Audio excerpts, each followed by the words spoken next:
নমস্কার, ঠিক সন্ধ্যে 7টা নিউজ 18 বাংলায় আমার বাংলা নিয়ে আপনাদের সঙ্গে রয়েছে আমি তমশ্রী। শুরুতেই যে খবরের দিকে নজর রাখতেই হবে, দিল্লির পর এবার কাশ্মীর, শ্রীনগরে বিস্ফোরণ। সেই বিস্ফোরণ শুক্রবার ঘড়ির কাঁটায় ঠিক রাত 11টা 20 বিস্ফোরণে কেঁপে ওঠে শ্রীনগরের যে থানায় বিস্ফোরণ হয়, যে সিসি ক্যামেরা ফুটেজ আপনাদের দেখাচ্ছি, নওগাম থানা। আর সেই নওগাম থানায় বিস্ফোরণ, ভয়াবহ বিস্ফোরণ, যে বিস্ফোরণের সিসি ক্যামেরা ফুটেজ দেখলেই স্পষ্ট হচ্ছে ভয়াবহতা। যেখানে 9 জনের মৃত্যু হয়েছে, 27 জন পুলিশ আধিকারিক সহ 32 জন জখম হয়েছেন এই ঘটনায়। যে ছবি আপনারা দেখছেন, ফরিদাবাদে বাজেয়াপ্ত বিস্ফোরক ফাটলো কোথায়? নওগামে, শ্রীনগরের নওগাম থানায় সেই বিস্ফোরণ ফাটলো। ফরিদাবাদে বাজেয়াপ্ত অ্যামোনিয়াম নাইট্রেট ফরেন্সিককে দেওয়ার সময় এই বিস্ফোরণ হয় শুক্রবার রাত 11টা 20। যে সময় বিস্ফোরণ হয়, বিস্ফোরণের মুহূর্তের যে সিসি ক্যামেরা ফুটেজ, সেই সিসি ক্যামেরা ফুটেজ দেখছেন। থানার বাইরে পরপর পোড়া গাড়ি, ধ্বংসস্তূপের ছবিটা দেখাবো। রাতের সেই ভয়াবহ বিস্ফোরণ, যে সিসি ক্যামেরা ফুটেজ আপনারা দেখছেন, ঠিক তারপর আজ সকালের ছবিটাও দেখাবো। চারিদিকে ধ্বংসস্তূপের ছবি। ফরিদাবাদের বিস্ফোরকে শ্রীনগরে বিস্ফোরণ, এবং বিস্ফোরণের পরের ছবিটা দেখছেন যে ভস্মীভূত হয়ে গেছে গোটা থানা, যেখানে 9 জনের মৃত্যু হয়েছে, ছিন্ন ভিন্ন দেহ, এবং সেখানে সেই ছবি আপনাদের দেখাচ্ছি। বিস্ফোরণে ধ্বংসস্তূপে পরিণত নওগাম থানা। আহতরা শ্রীনগর মহারাজা হরি সিং হাসপাতালে চিকিৎসাধীন রয়েছেন।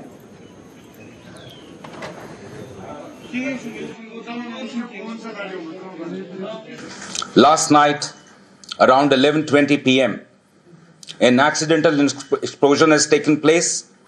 In this unfortunate incident, 9 people have lost their lives, 1 personnel of SIA, 3 personnel of the FSL team, 2 crime-fighting photographers, 2 revenue officials, 27 police personnel, 2 revenue officials, and 3 civilians from the adjacent areas have received injuries.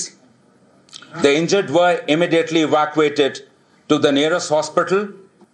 The cause for this unfortunate incident is being inquired into. J&K Police stands in solidarity with the families of the deceased in this hour of grief. Nowgam police station के बाहर है, जहां पर कल जोरदार धमाका हुआ और उसमें कई पुलिस वाले और एफएसएल की टीम के लोग घायल हुए हैं। यहां पे आप देख सकते हैं कि यहां पे बहुत ज्यादा इर्द गिर्द अफरा तफरी है, क्योंकि यहां अब पुलिस के लोग आ रहे हैं। डीजीपी यहाँ पे अभी आप देख सकते हैं, ये डीजीपी नलिन प्रभात है और ये अभी यहाँ से अभी वापस जा रहे हैं। आपको मैं बता दूं, नौगाम पुलिस स्टेशन की तरफ से ही ये जो व्हाइट कॉलर मॉड्यूल कहा जा रहा है, इसको व्हाइट कॉलर टेरर मॉड्यूल, उसको क्रैक किया गया उस वक्त जब यहाँ पर पोस्टर पाए गए, जैश के पोस्टर यहाँ पे पाए गए, और उसके बाद ही इस मामले की इन्वेस्टिगेशन की गई। मौलवी इरफान को यहाँ ही नौगाम पुलिस स्टेशन की तरफ से पकड़ा गया और उसके बाद जो है डॉक्टर आदिल, डॉक्टर उमर के बारे में पता चला, डॉक्टर मुजम्मिल को पकड़ा गया। तो यही वो एरिया है, यही वो पुलिस स्टेशन है जहाँ पे सबसे ज्यादा काम इस मॉड्यूल के बारे में किया गया।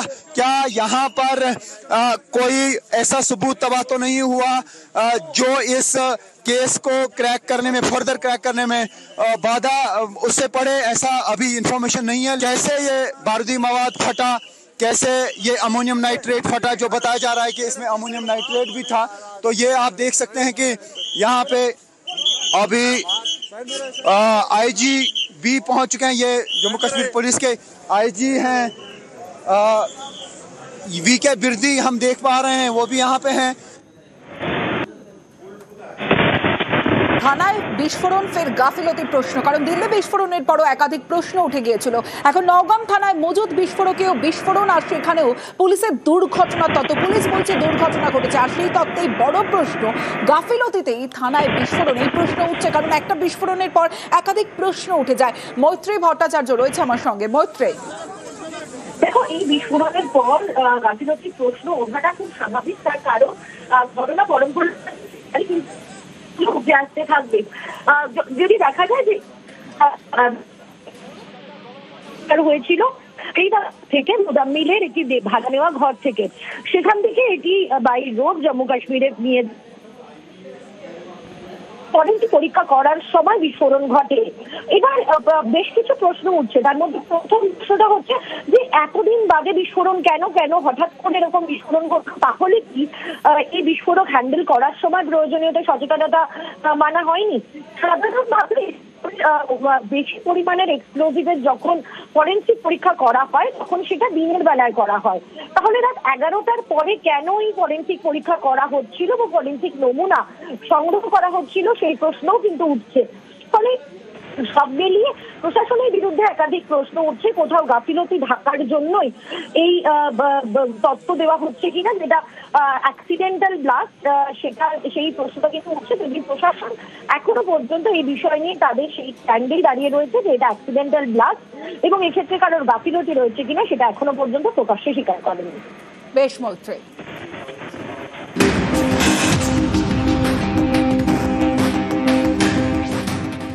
দিল্লিতে লালকেল্লার সামনে বিস্ফোরণ, যে ঘটনা গোটা দেশকে নাড়িয়ে দিয়েছে, সামনে এনে দিয়েছে পাক জঙ্গি সংগঠন জৈশ-ই মোহাম্মদের ডাক্তার গ্যাংকে। দিল্লি বিস্ফোরণের সূত্র পৌঁছেছে জৈশের ফরিদাবাদ মডিউল পর্যন্ত। বিস্ফোরণের দিন সকালে যৌথ অভিযান চালিয়ে এই ফরিদাবাদ মডেলেরই জঙ্গি ডাক্তার মুজাম্মেলের বাড়ি থেকে বিপুল পরিমাণে বিস্ফোরক উদ্ধার করে জম্মু কাশ্মীর পুলিশ। সেই বিস্ফোরক রাখা হয়েছিল কাশ্মীরের নওগাম থানায়। শুক্রবার রাতে সেখানেই বিস্ফোরণ, একাধিক মৃত্যু, বহু আহত এবং অসংখ্য প্রশ্ন। नौगांव पुलिस स्टेशन ने हाल ही में एक पोस्टर से लिए गए लीड के आधार पर एक बड़े आतंकी मॉड्यूल का पर्दाफाश किया था। बरामद किए गए विस्फोटकों को लाकर पुलिस स्टेशन नौगांव के खुले क्षेत्र में सुरक्षित रूप से रखा गया था। 14 नवंबर 2025 लगभग 11:20 बजे अचानक एक्सीडेंटल विस्फोट हुआ। 9 लोगों की मृत्यु हो गई और 27 पुलिसकर्मी, 2 राजस्व अधिकारी और 3 नागरिक घायल हुए। বড় জঙ্গি নেটওয়ার্কের সদস্যের ঠিকানায় তল্লাশি চালিয়ে উদ্ধার করা বিস্ফোরক, যা তদন্তে একাধিক সূত্র দিতে পারত। সেই বিস্ফোরকের সংরক্ষণে কি তবে গাফিলতি ছিল? বারবার দাবি করা হয় কাশ্মীর স্বাভাবিক, সেখানে বড় কিছু হচ্ছে না। এই মনোভাবের জন্যই কি গুরুত্বপূর্ণ এমন কাজেও এতটা ঢিলেঢালা আচরণ? বিস্ফোরকের নমুনা সংগ্রহের সময় বিস্ফোরণ হয়েছে, তাহলে কি অভিজ্ঞতা নেই এমন কেউ এই কাজ করছিলেন? পুলিশ কর্মীরা কেন বিস্ফোরক থেকে নমুনা সংগ্রহ করছিলেন? কেন বম্ব স্কোয়াডের সদস্যরা ছিলেন না? দিল্লি বিস্ফোরণের তদন্তে অত্যন্ত গুরুত্বপূর্ণ অংশ এই বিস্ফোরক, সেখানেই বিস্ফোরণ। এতে তদন্তের কোনো ক্ষতি হলো না তো? কি পরিস্থিতিতে বিস্ফোরণ হয়েছে সেটা জানা গেলেও কি কারণে বিস্ফোরণ হয়েছে সেটা এখনো পরিষ্কার নয়। এরই মধ্যে ফরেনসিক সায়েন্স ল্যাবরেটরি জানিয়ে দিয়েছে দিল্লিতে যে বিস্ফোরক ব্যবহার হয়েছে তার নাম ট্রাইঅ্যাসিটোন ট্রাইপারঅক্সাইড বা টিএটিপি। এই বিস্ফোরক এতটাই শক্তিশালী যে এর কোড নেম দেওয়া হয়েছে শয়তানের মা। নির্দিষ্ট রাসায়নিক বিক্রিয়ায় মারাত্মক অভিঘাত তৈরি করে টিএটিপি। কোনো কারণে আশপাশের তাপমাত্রা বাড়লেও বিস্ফোরণ হতে পারে। দিল্লিতে যে বিস্ফোরক ব্যবহার করা হয় এবং ফরিদাবাদে জঙ্গি ডাক্তারের ঠিকানা থেকে যে বিস্ফোরক উদ্ধার করা হয়, দুটো একই কিনা সেটা এখনো জানা যায়নি। তার আগেই কাশ্মীরের থানায় রাখা বিস্ফোরকে বিস্ফোরণ। নিউজ 18 বাংলা।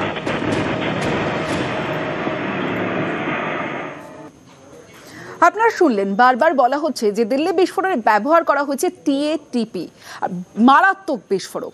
আর সেই বিস্ফোরক ব্যবহার করা হয়েছে, অভিঘাত মারাত্মক। অতনু সাপুই রয়েছে আমার সঙ্গে, অতনুর সঙ্গে কথা বলবো। অতনু, একদিকে যেমন আমরা দেখতে পাচ্ছি যে এই শক্তিশালী বিস্ফোরক অভিঘাত তৈরি করে, রাসায়নিক যে বিক্রিয়ার মারাত্মক অভিঘাত, অন্যদিকে এই যে মৃত্যুর সংখ্যা সেটাও বাড়ানোর একটা পরিকল্পনা ছিল, যে কারণে এই বিস্ফোরক টিএটিপি ব্যবহার করা হয়েছিল। টিএটিপি এমন একটা বিস্ফোরক যাকে বলা হয় যে মাদার অফ সেটান, মানে শয়তানের মা।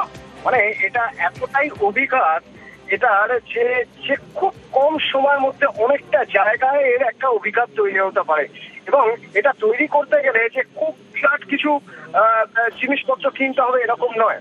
হাউস হেল্প মানে আমাদের ঘরে যা রয়েছে সেই সব সামান্য কিছু জিনিস দিয়ে এটা তৈরি করা সম্ভব হয়, কিন্তু তার জন্য দরকার পাকা মাথা, একজন রাসায়নিক বিশেষজ্ঞ। এই রাসায়নিক বিশেষজ্ঞ হলে তাহলে তার পক্ষে টিএটিপি বানানো খুবই সহজ হয়ে যায়। ভেবে দেখতে হবে যে যাদেরকে এখনো পর্যন্ত অ্যারেস্ট করা হয়েছে, যে 7 জন ডাক্তারকে, তারা ডাক্তার মানে কেমিস্ট্রি নিয়ে তাদের যথেষ্ট জ্ঞান রয়েছে, তো তাদের পক্ষে খুব সহজেই আমাদের বাড়িতে ব্যবহৃত যেসব জিনিসপত্র সেসব দিয়ে এক ধরনের রাসায়নিক যৌগ বানানো সম্ভব, যা কিনা সেটার অফ মাদার অফ সেটার, অর্থাৎ যে কিনা মারাত্মক এমন বিস্ফোরণ ঘটাতে পারবে যে বিস্ফোরণের অভিঘাত মারাত্মক হবে। দিল্লির ক্ষেত্রেও তাই হয়েছিল, এবং এই বিস্ফোরক একটু বেশি তাপমাত্রা পেলেই ভয়ঙ্কর ভাবে এক্সপ্লোড করে, যা হয়েছিল দিল্লির ক্ষেত্রে, কারণ গাড়ির মধ্যে রাখা ছিল। আবার যে একই ঘটনা ঘটে গেল যে নওগামের যে পুলিশ স্টেশন, সেই পুলিশ স্টেশনে 360 কেজি বিস্ফোরক উদ্ধার করা হয়েছিল, ফরিদাবাদ থেকে থানায় নিয়ে যাওয়া হয়েছিল। সেগুলো যখন স্যাম্পলিং এর কাজ হচ্ছিল তখনই বিস্ফোরণ হয়। টিএটিপি এমনই মারাত্মক এক বিস্ফোরক, খুব সহজে বিস্ফোরণ ঘটানো যায়, আর সেজন্যই টিএটিপির ব্যবহার করেছিল এক্ষেত্রে জঙ্গিরা। বেশ অতনু।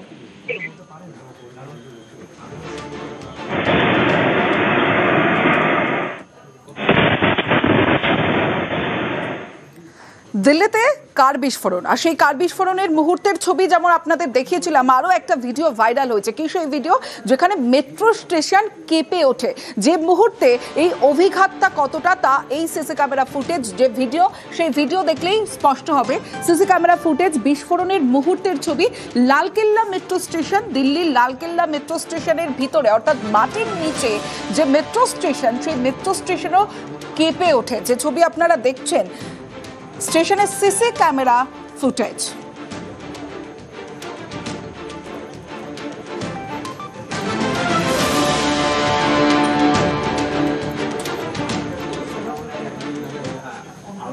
মোজাম্মিল, শাহিন, এদেরকে গ্রেফতার করা হয়েছে। চিকিৎসক, জঙ্গি চিকিৎসক, যাদের গ্রেফতারের পর একের পর এক তথ্য উঠে আসছে। এবার 15 চিকিৎসক উধাও।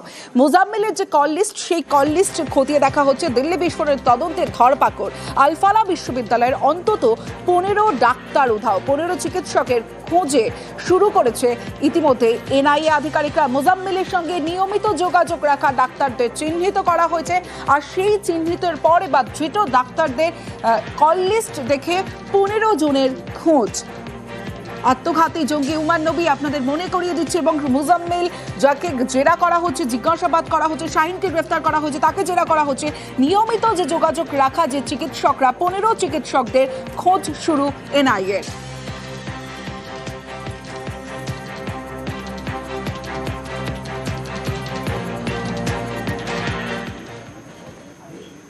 দিল্লি বিস্ফোরণ, আর সেই বিস্ফোরণে বাংলার চিকিৎসককে ক্লিনচিট। বাংলা চিকিৎসককে জিজ্ঞাসাবাদ করা হচ্ছে।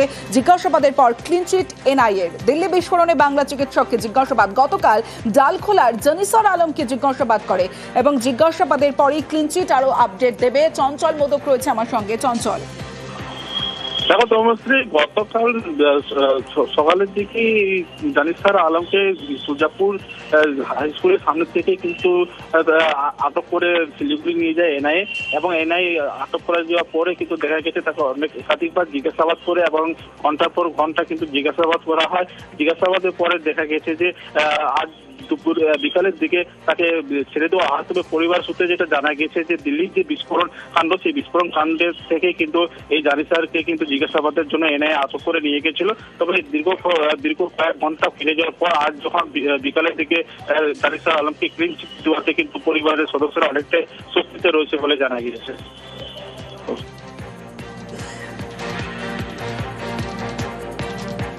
ওর একজন কলেজ ফ্রেন্ড ছিল, মেডিকেল কলেজের ফ্রেন্ড ছিল।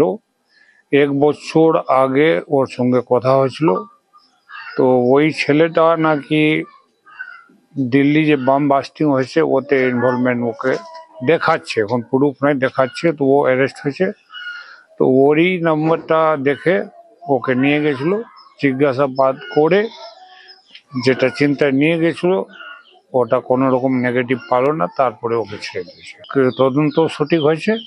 আর আমার ভাতিজাকে জিজ্ঞাসা করলাম, তো এর প্রশংসা করলো যে আমার সঙ্গে যতটুকু থাকলাম আমি, আমার সঙ্গে খুব ভালো ব্যবহার করছে। পাকিস্তানে ভারতের প্রাক্তন হাইকমিশনার অজয় বিসারিয়া বিস্ফোরক মন্তব্য করেছেন, শোনাবো। In our neighboring country, in Pakistan, there has been a power grab by the army. The constitution has been completely demolished by the army. The link with terrorism is very, very strong. Terrorism has not stopped. It continues. It takes on different shapes and forms.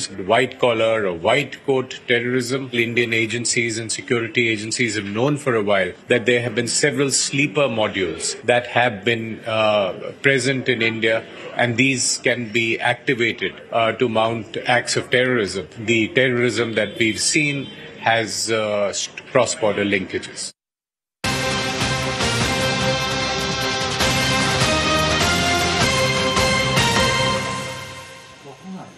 এই মুহূর্তে যে খবরের দিকে নজর রাখবো, একাদশ দ্বাদশে ইন্টারভিউর যে তালিকা, সেই তালিকা প্রকাশ করা হয়েছে এবং আপনাদের জানিয়ে রাখি শিক্ষক নিয়োগে ইন্টারভিউয়ের তালিকা প্রকাশ। 20,000-এর বেশি চাকরি প্রার্থীর ইন্টারভিউ প্রকাশ করা হয়েছে। সরাসরি চলে যাব, সোমরাজ বন্দ্যোপাধ্যায় রয়েছে আমার সঙ্গে, সোমরাজের সঙ্গে কথা বলবো। সোমরাজ, এই যে ইন্টারভিউ তালিকা প্রকাশ করা হলো, কিসের ভিত্তিতে করা হলো, কোন যোগ্যতার ভিত্তিতে?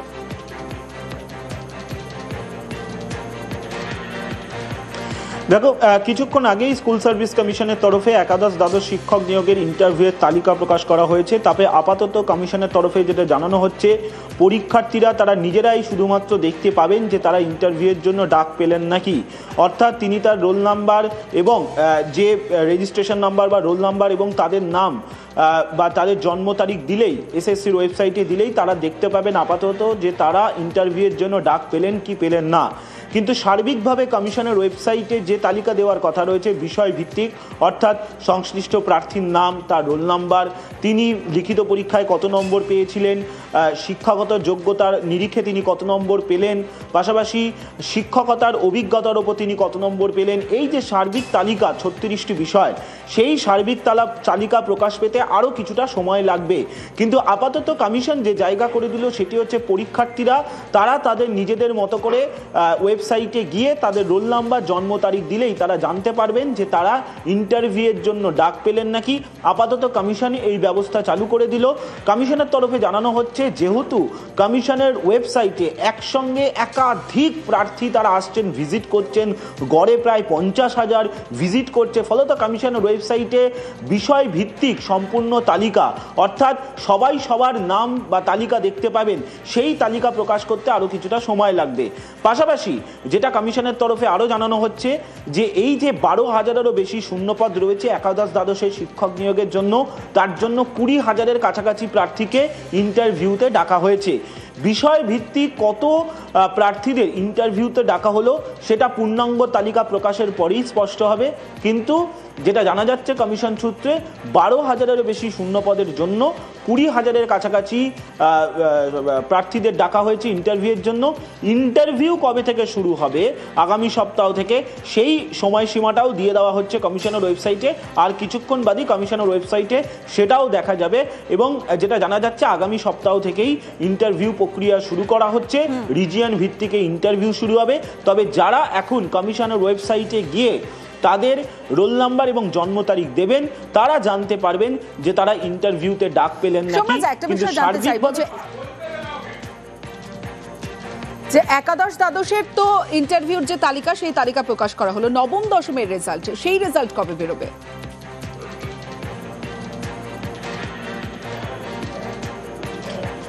দেখো, আগামী সপ্তাহে নবম দশমের লিখিত পরীক্ষার ফলাফল প্রকাশ হবে। নবম দশমের এখনো পর্যন্ত লিখিত পরীক্ষার ফলাফল প্রকাশ হয়নি, সেটাও আগামী সপ্তাহে হবে। কিন্তু যেহেতু কমিশনের তরফে আগেই একাদশ দ্বাদশের শিক্ষক নিয়োগের লিখিত পরীক্ষার ফলাফল প্রকাশ করে দেওয়া হয়েছিল, তাই আজকে ইন্টারভিউয়ের তালিকা প্রকাশ করে দেওয়া হলো। আবারও তোমাকে জানাচ্ছি যে এখন প্রার্থীরা শুধুমাত্র তারা তাদের রোল নাম্বার এবং জন্ম তারিখ দিলে তারা নিজেরা ব্যক্তিগতভাবে জানতে পারবেন যে ইন্টারভিউয়ের জন্য ডাক পেলেন নাকি। কিন্তু সার্বিকভাবে সবাই সবারটা জানতে পারবেন, যেটা কমিশন সাধারণত করে থাকে, যে প্রত্যেক চাকরি প্রার্থীদের নাম্বার, তাদের নাম এবং তিনি লিখিত পরীক্ষায় কত পেয়েছিলেন, শিক্ষাগত যোগ্যতার নিরিখে তিনি কত নম্বর পেলেন, শিক্ষকতার অভিজ্ঞতার ওপর তিনি কত নম্বর পেলেন, তার শিক্ষকতার অভিজ্ঞতা রয়েছে কি রয়েছে না, তিনি যে তথ্য পেশ করেছিলেন তার নিরিখে যে সম্পূর্ণ তালিকা, সেটা এসএসসির সাইটে আপলোড হতে আরও কিছুটা সময় লাগবে বলেই কমিশনের আধিকারিকরা জানাচ্ছেন। তবে আপাততভাবে যাতে চাকরি প্রার্থীরা জানতে পারেন যে তারা ইন্টারভিউয়ের জন্য ডাক পেলেন নাকি, সেটা আপলোড করে দেওয়া হয়েছে কমিশনের ওয়েবসাইটে। ইতিমধ্যেই সেই লিঙ্কও কমিশনের ওয়েবসাইটে দিয়ে দেওয়া হচ্ছে। অনেকেই কমিশনের ওয়েবসাইট খুলতে চাইছেন, খুলতে পারছেন না। কমিশনের পরামর্শ আরও কিছুটা অপেক্ষা করুন, তার কারণ একসঙ্গে 50,000-এরও বেশি হিট হয়েছে আজকে বিকেলের পর থেকে। ফলত কমিশনের যে ওয়েবসাইট, যেটা আমরা দেখেছিলাম লিখিত পরীক্ষার ফল প্রকাশের পরেও অনেকেই অভিযোগ করছিলেন যে তারা ফলাফল দেখতে পাচ্ছেন না। কমিশনের তরফে বক্তব্য ছিল যে একসঙ্গে 1 লক্ষ হিট করছে কমিশনের ওয়েবসাইটে, তার জন্য কমিশনের ওয়েবসাইট সচল হতে পারছে না। এবারও যেটা সমস্যা হচ্ছে, যেহেতু একসঙ্গে 50,000-এরও বেশি হিট হচ্ছে, সেই কারণে কমিশনের ওয়েবসাইট সচল হচ্ছে না। তবে কমিশন পরামর্শ করছে অপেক্ষা করতে, সবাই পাবেন এবং এখন আপাতত প্রার্থীরা ইন্ডিভিজুয়ালি জানতে পারবেন। আর আরও কিছুটা সময় বাদে সম্পূর্ণ তালিকা কমিশনের ওয়েবসাইটে দিয়ে দেওয়া হবে। অর্থাৎ একাদশ দ্বাদশের ইন্টারভিউয়ের যে তালিকা, সেই তালিকা প্রকাশ করে দেওয়া হলো। আর সম্পূর্ণ যে তালিকা 36টি বিষয়, অর্থাৎ যেখানে সবাই সবার নাম, নাম্বার দেখতে পাবেন এবং সবাই দেখতে পাবেন যে কে ডাক পেলেন, কে ডাক পেলেন না। যে 20,000 প্রার্থীদের নাম, সেই 20,000 প্রার্থীদের নামের তালিকা প্রকাশ পেতে আরও কিছুটা সময় লাগবে, তেমনটাই কমিশনের তরফে জানানো হচ্ছে। বেশ সম্রাট।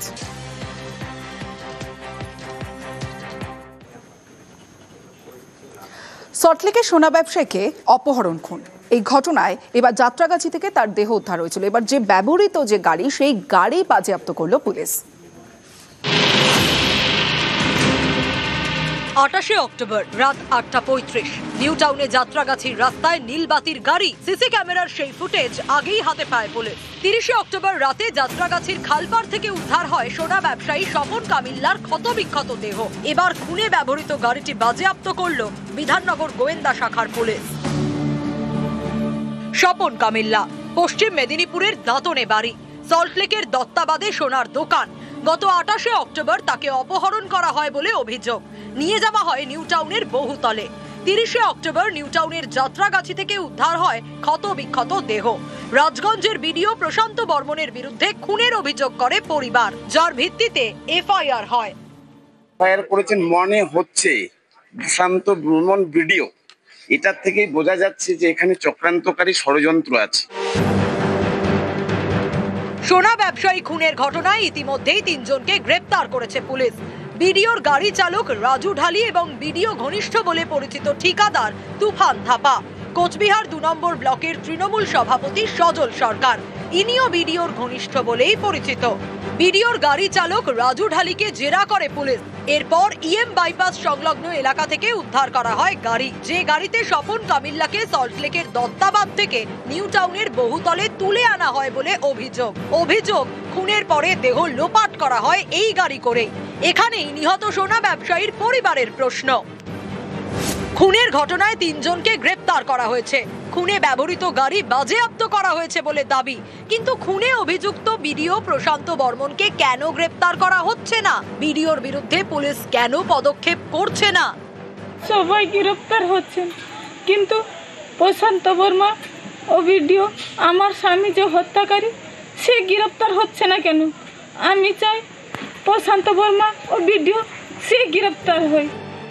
নিউজ 18 বাংলা।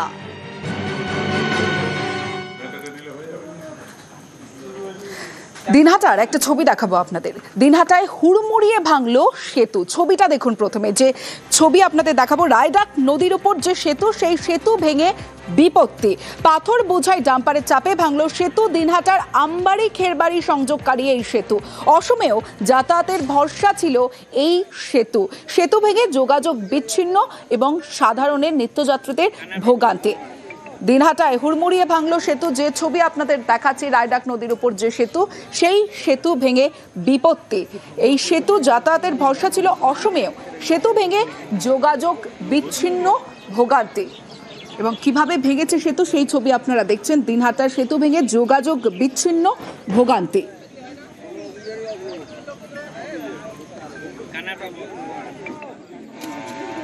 রাত্রি কত 2:45 বাজে এরকম, ওই সময় বিকট আওয়াজ, সঙ্গে সঙ্গে উঠে আসি, এসে দেখি যে ওই ডাম্পার সহ ভেঙে গেছে। ব্রিজটা উইক আছে, তো কোনো আমরা যখনই কোনো হেভি গাড়ি আসে তখন আমরা ওখান থেকে ঘুরে দিই, মানে চোখ দিয়ে ঘুরে দিই। এবার এত রাত্রে এই পাশ থেকে গাড়িটা আসতেছিল, সাধারণত কে বলবে যে আর এরা ড্রাইভার অ্যাকচুয়ালি ভুল করে আসছে। কি লোড ছিল? এটা ছিল পাথরের ডাস্ট ছিল, ডাম্পার। হ্যাঁ ডাম্পার। সেই চাপে কি ভেঙে পড়লো? চাপেই ভেঙে পড়ছে। অ্যাকচুয়ালি খুঁটিগুলোই উইক ছিল। কোথায় যাওয়া যেত এই রাস্তা দিয়ে? এটা দিয়ে আসামের যে কোনো জায়গায় যাওয়া যায়। আসামের সব জায়গায় সব জায়গায় যাওয়া যায়। সেই সেতুই বন্ধ হয়ে গেল। হ্যাঁ, সেই খুব ক্ষতির মুখে পড়বে। ভুলবশত গাড়িটা এই আমবাড়ি ব্রিজটা ঢোকানোর পর এই দুর্ঘটনাটা ঘটে। যদি এদিকে সামনে একটা রেলিং থাকতো, যে দুর্বল সেতু যদি লেখা থাকতো, তাহলে এই দুর্ঘটনা ঘটতো না। আরো 2-4 বছর ব্রিজটা যাইতো। এই স্কুল কলেজের যা যাবতীয় যে মানুষজন যা যায়, এই বাজার থেকেই সব টোটো অটো গাড়ি সব এখান থেকে যোগাযোগ ব্যবস্থা।